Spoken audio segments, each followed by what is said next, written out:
If you have only one source of income, you are just one step away from being bankrupt. Everyone remembers their first crore. So if it took 8.5 years or 9 years for the first one, the next one happened within less than 2 years, and the next one is within a year, and the next one is like 6 months, 5 months, 4 months, and so on. So the savings rate is one of the most critical thing that decides how early or how late do you become financially independent. Do you have a framework for investing in funds and stocks? People go by the name like high risk, high returns. It's not the case. The risk is guaranteed, the return is not guaranteed. If somebody who's watching this podcast and they are like you, they're an employee, what advice do you have for them? You invest just 5,000 in a stock, it becomes 10x. You found a great multi-bagger. Does it change your life? Literally no. Hello everyone and welcome to another episode of the Net Worth Show. Mera naam hai Shagun and today we are joined by Mr. Boosan Babu, better known on the internet as Finance Boosan. Today we're going to talk about his personal finance journey and understand how he created wealth. His journey is a very inspirational and relatable one, so stay tuned till the end. Thank you so much for giving us your time, coming here and talking about your journey. I know that you're right now in the Netherlands, but when did your career start? And also let's talk about the salary progression. If you ask about my career progression, I started working as an IT professional since 2013. But my first salary was not so attractive. It was less than 10,000 a month. And eventually, within the same year of joining, I had another, a decent offer, I would say, from another leading service IT company. And my salary kind of doubled from there. So 10,000 to 20,000 is what you can say within a year or less than a year. Okay. And I worked there for another 2 years. Around 2015 end, I had another opportunity, this time on an IT product company, which is Chennai based. So here the thing is, when I was in the interview, they said like, we are not going to increase your salary anymore because we don't feel you have the skills to be in a product-based company. I said like, no problem. I would be okay. If you are going to give whatever I was drawing now, it's fine. That I would say is kind of a turning point in my career, right? So, and after 2.5 years, I had another opportunity of switching to another multinational company. This time, the salary kind of went up 3x, I would say, or even more than that. This is a real game-changing moment in my career. Why would I say so? Because I remember the day where I did my interview. I came back home. Back then, my salary was around 6-7 LPA, like when I was working in another company. After this interview, there was a conversation for expected salary. Okay. I intended to ask for 10 lakhs per annum. But my inner self was restricting. 10 lakhs could be too much for them. They might not hire you. Don't say 10 lakhs. Down yourself to 9 lakhs. And then like I said, hey, 9 lakhs is okay. I can join. And I came home. I called my friend. I said, hey, I asked for 9 lakhs. The first thing he asked me, like, are you mad? Or, have you lost your mind? This is a very big company. You have asked too little. Now what you have to do is go send them a mail or like say them that you need at least 16 or 20 lakhs per annum. Don't negotiate or don't think about anything. Send this as a mail. I send them the mail that, hey, I would be okay to join you if you are offering more than 16 or around 20 lakhs per annum. And I thought, okay, whatever may be the result, it's okay. To my surprise, they said, hey, okay, we can process this. So imagine this, right? So you limited yourself to a 9 lakh package and then like you just made a word saying, hey, this is not my expectation. I think for the market right now, this is the right level I should be making. And then they said, okay, so it kind of opened something for me. I mean, that's what I would say as one of the most interesting, the light bulb moment in my life. So I went to this company from after the negotiation. I worked there for like another 2 to 3 years. And then I had another opportunity. This time, the switch is around 2x or 3x of what I was drawing from this company. So I was kind of making bigger sum than where I joined. Okay. And this time, from what I was last drawing, the sum again went up 2x or 3x in the next jump, which also coincided with my Netherlands opportunity. This accelerated how much I can invest each month. At any point in time, I did not have a lot of expenses, right? So my investments kept growing faster than my income. And I kept doing that for a very long time. Historically, I have managed to have a savings rate higher than 50 or 60 percentage at any point in time. In certain situations, it was almost like 70% or more, right? So at certain situations. So the savings rate is one of the most critical thing that decides how early or how late do you become financially independent, right? So with a 50% savings rate, you could be financially independent in 17 or 18 odd years. If you have only 30% savings rate, the time to financial independence becomes almost 28 years. So my aim almost always is to maintain it above 60 or 70%. For most of my career in the early days, I kind of maintained it above 80%, which I would love to continue to do. Or this has become more like a benchmark to myself. This part is where it gets really interesting, right? So until then, this journey had only one component, which is salary from the main active job that I have been pursuing. After moving to Netherlands, or just before moving to Netherlands, right? So around 2021, I started a YouTube channel, which I did not know what I was doing, what the channel is about, I did not even fix a niche back then, right? So I was sharing what I knew or like what I learned recently. And then eventually after 2 to 3 years of this channel progress, it kind of niched down itself. My intention was that if there was someone who introduced me to equity the day I joined my job, could be a great thing. This is my thought process always. Like if someone had introduced me to equity as an asset class from the day I joined my work, I could have invested a lot there, right? So instead of wasting the first 2 to 3 years of my earning period. So with that idea, I started the channel. Okay, so if there is someone starting new, let's say what is an equity, what does that asset class do, like how do you look into personal finance? And then the channel did well after 3 years. The Netherlands part became interesting because I started the channel, and out of nowhere, that has become another part of my income source after 2023-24.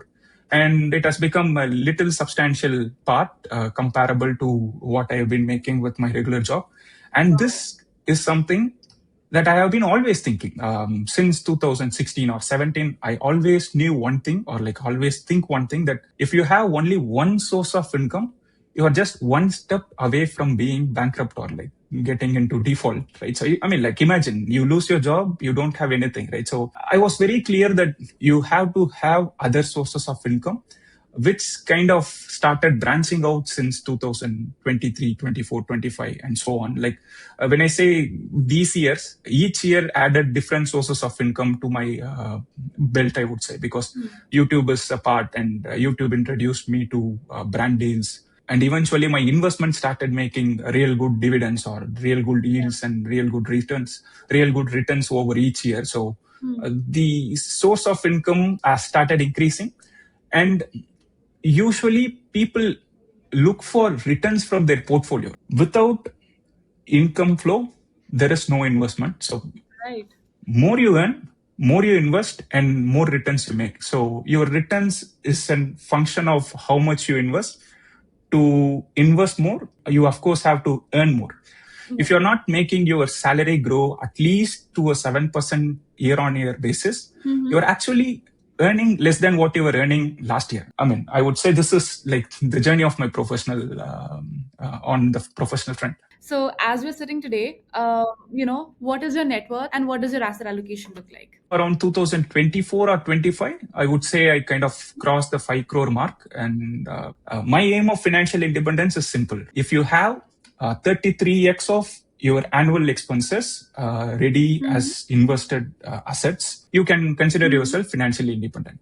I hit this 33x mark around 2023 or late 2023, I would say. Okay.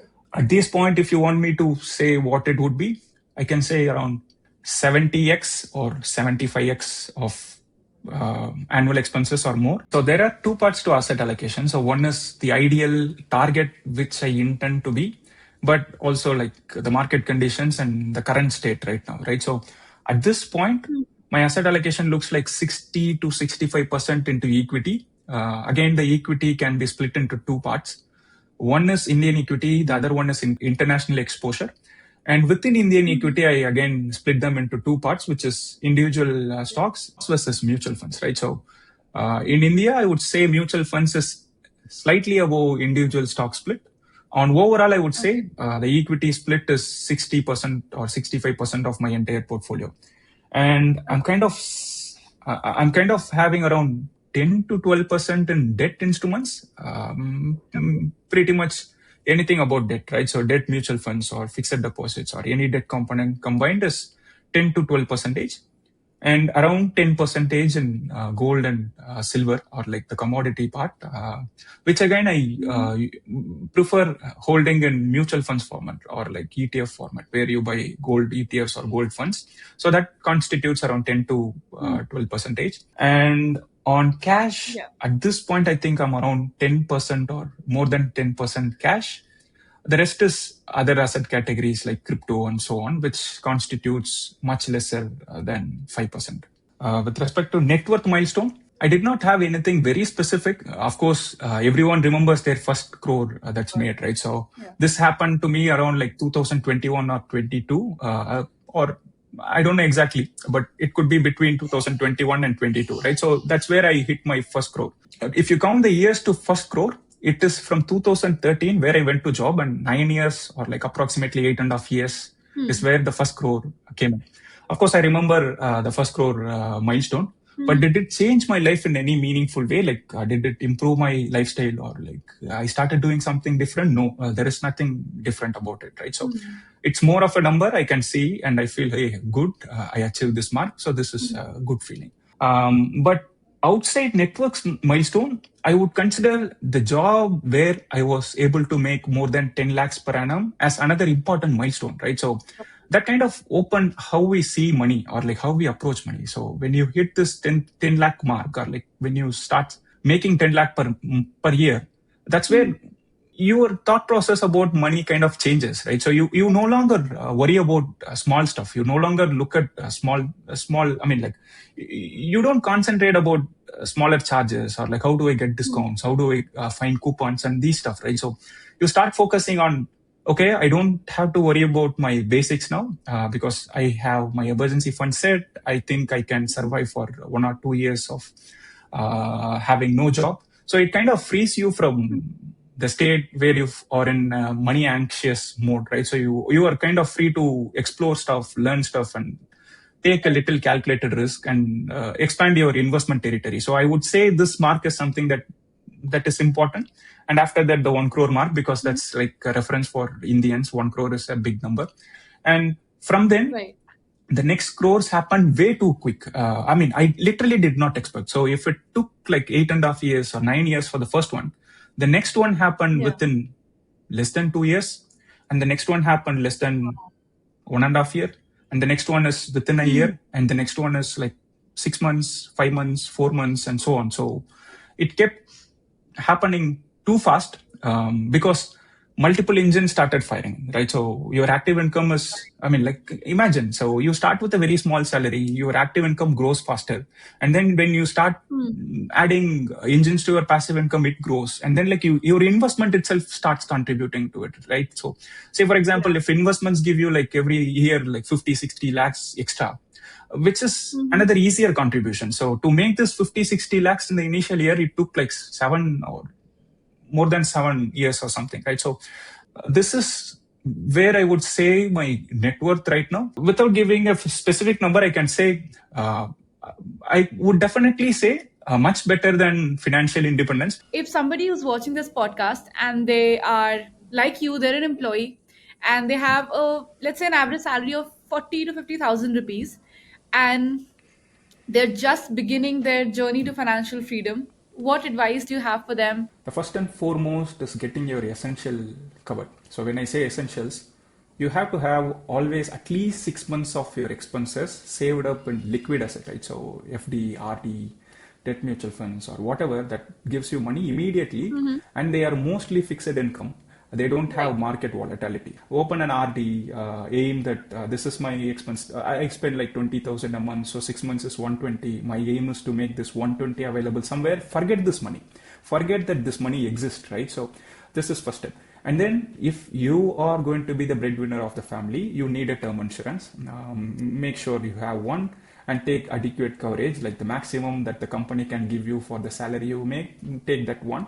And go for a health insurance in a similar way, like the maximum coverage that you can take for you and your family, even if you have an insurance with your employer. Once these financials are set, probably if you are having debt or loan, try to prepay a little higher than usually you intend to do, because the interest is something that you know for sure. People will ask a debatable question like, should I close my loan or should I invest in equity, right? So they think equity will always give 12% or more, and then like my loan is only 9%. Your 9% loan is always there. So it is a fixed 9%. You always have to pay this interest, but the 12% is no guarantee, right? So even though I'm a big advocate of equity and I invest majority of my investment in equity, I would say this is an unguaranteed territory, while your loan is kind of something that you always have to pay, so prepay it faster.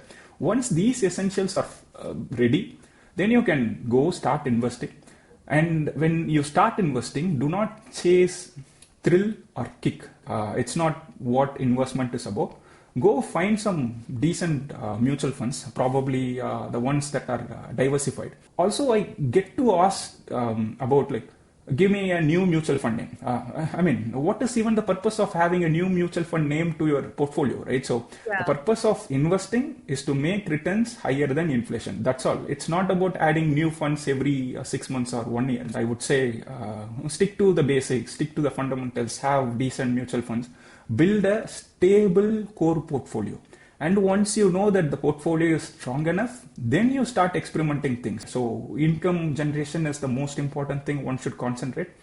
I always give this example, right? So have you ever thought of that? Does Rajinikanth or Virat Kohli or Shah Rukh Khan go look into a fund and see, hey, this expense ratio is higher, I'll not invest in this, or this stock is going up, will I look into this? Never. They look at their career and then they make crores, and then someone else will manage it, right? So what makes you money is your income, and then like investment is it comes at the later point, right? So don't focus so much into looking at charts and stuff. When you invest just 5,000 in a stock, it becomes 10x. You found a great multi-bagger. Does it change your life? Literally no. It doesn't change anything, right? So it becomes 50,000, right? So imagine you have invested like 50 lakhs in that particular share, and now it becomes 3x, 4x. It is a meaningful money. So I would say focus on making more money and invest most of it to your investment in your early days.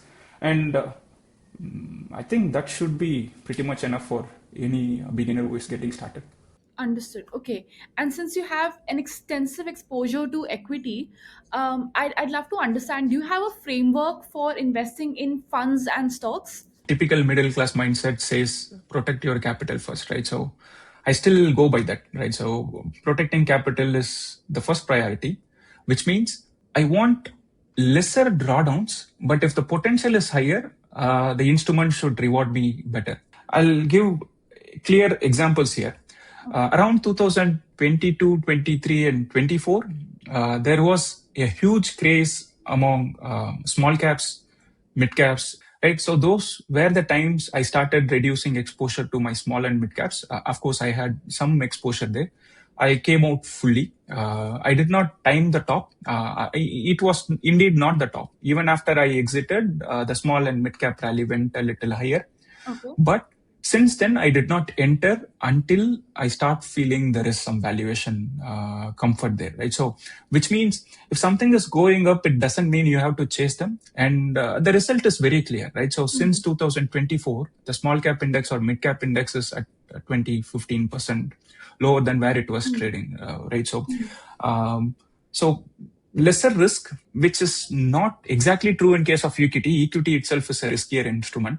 If you're choosing a riskier instrument, why choose or chase something which is way higher risk and having lesser chances of winning? But if you find real good chances there, you just have to understand if there is valuation comfort for you. If there is any room for growth there, or as the rally in the tail end, or it hasn't is even started, right? So, but again, like, don't try to time this is the exact top of the market, because no one literally knows where is the top or where is the bottom, right? So when you know, okay, this is kind of feeling okay, you enter in. And if you know, hey, it has hit the bottom, or like it feels like the bottom, put more money. And even if it goes down, and if your thesis stays strong, put more money. Wait for 1 or 2 years of bad market conditions, and then exit when it is in euphoria. Why, in particular, any new investor should aim for lower drawdown is, if you experience bad market for 3 to 4 years, say for instance, for the past 2 weeks, the conversation that I have been having with my friends or someone that I know is, equity did nothing for 2 years. I am losing hope in equities. Should I even continue my mutual funds? Is what everyone talks for the past 2 to 3 weeks, right? So, or the narrative has changed. People say, hey, India is doomed because currency is falling. And my mutual funds gave negative returns. I should have sat with my FD. I should have bought land, is what everyone is talking about now, right? So, but if you have spoken, like, there was not even a single person who spoke that when around like 2021 or 24, everyone said, hey, equity is the best thing to invest and you should put money in small caps. So my thesis, or like my understanding is, don't chase the risk, protect your capital. But when you find valuation comfort, and when the market is completely in a different direction, thinking, hey, it is over, that's when you go in. And wait for like 3 to 4 years of the cycle to come to a mature stage. Then if you find it is, hey, again, euphoria, you exit. But again, this exit and entering in is not something that you do always. It is like a satellite part of your portfolio. The core is more into a stable stuff, right? So I have flexi cap, which is the biggest contributor, or like biggest allocation in my mutual fund portfolio.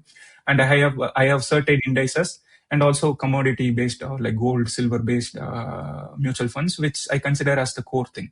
I don't disturb them. I don't usually chase too many smaller mid caps stocks. Of course, the portfolio is like 30 to 50% in small mid caps. But again, like, it's not about chasing small and mid caps the 100% time, or like 80% of the portfolio being small and mid caps.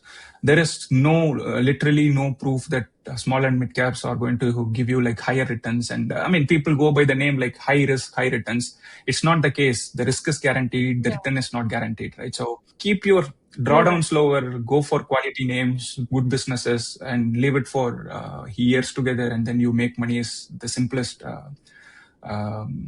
principle, or like ideologies that I have about investing. Right. I think what stood out, so to summarize this, I think you really prioritize fundamentals and you prioritize valuations, and you have a slightly contrarian style of investing where you don't enter into like very overhyped products or instruments. One exception here.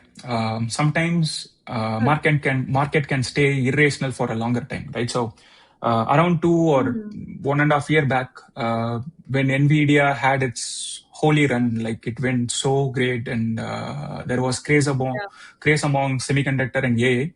I was also on the side that this is not going to be sustainable, right? So, but 2 years after that, still AI and semiconductors are like outperforming so crazily. Say, for instance, while I don't have exposure, or we don't have the chance to get exposed to AI or semiconductor theme in India, I do this in US market, right? So I have kind of significantly invested in AI or semiconductor theme over the past 1.5 years.